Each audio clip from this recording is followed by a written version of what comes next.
Making this mistake could limit problem-solving skills. Hi, I'm Dr. Megan, and I guide people in growing, learning, and cultivating connection and curiosity. Did you know that over-prompting or prompting when a client isn't actively engaged could limit problem-solving skills as well as create other barriers to effective learning? I've been in the field of behavior analysis for over 20 years, and I commonly am brought in on cases where a client isn't making progress. Almost every single time, the reason, or at least one of the reasons, why progress isn't being made is because prompting isn't being done in a way that is effective for the child. Usually, with good intentions, the people who are teaching the child are providing prompts too much. The child isn't actively engaged. They're not interested at all in what is being taught to them. Maybe the skills aren't meaningful. Maybe it's not motivating. Whatever the barrier is, they're still prompted with the correct answer. They're not given an opportunity to engage in the response on their own or to problem solve and figure out the response on their own. One of the classic examples is if you're working on receptive identification of items and the client has not checked in with you. I don't mean you sit there and go, look at me, and they have to make eye contact. I just mean they're like engaged with you in some way. Like, yes, I'm here. I'm ready for your question. They don't have to actually be telling you that, but you know what I mean? They're just, it's a very easy to operationally define per client because each client's active engagement and ready for instruction is going to look slightly different.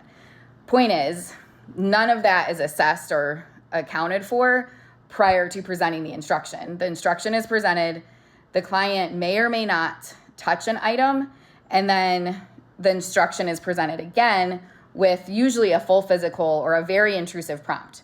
So we have to think about what is the client actually learning in this situation when we're prompting without actually looking at, are they ready for instruction? Typically what I see is that they're learning, the learning history is just, I sit here, these people move my body, and then it's done and I do something else, usually something that I enjoy. And that's the learning history we're building, which is basically teaching and promoting a skill set of passiveness, of just sitting, not engaging in any problem solving, not engaging in any active learning. And that's not the fault of the client, obviously. It's the well-intentioned people trying to teach the client who aren't putting in the amount of space and time to really earn the opportunity to teach the client. There's a whole separate side of this too, relating to problem solving that I've touched on in a few other videos, but I'll keep it short. If we over prompt as well, so even if a client's actively engaged and they're ready for instruction and we present the question, we present the SD, and they give the incorrect answer, or we immediately prompt them with the correct answer, don't even give them a chance to respond because we're using errorless, we're limiting problem solving skills because we're not giving them a chance to try to figure out the answer on their own. We don't need to do that with every single program. I'll talk in more detail in a future video about which programs are best suited for indirect or priming types of prompts and which programs might be better suited for errorless. But the point is, we really have to make sure we're looking at A, is the client actively engaged and ready for learning? If I provide prompts when they're not, I'm building a learning history that does not benefit the client.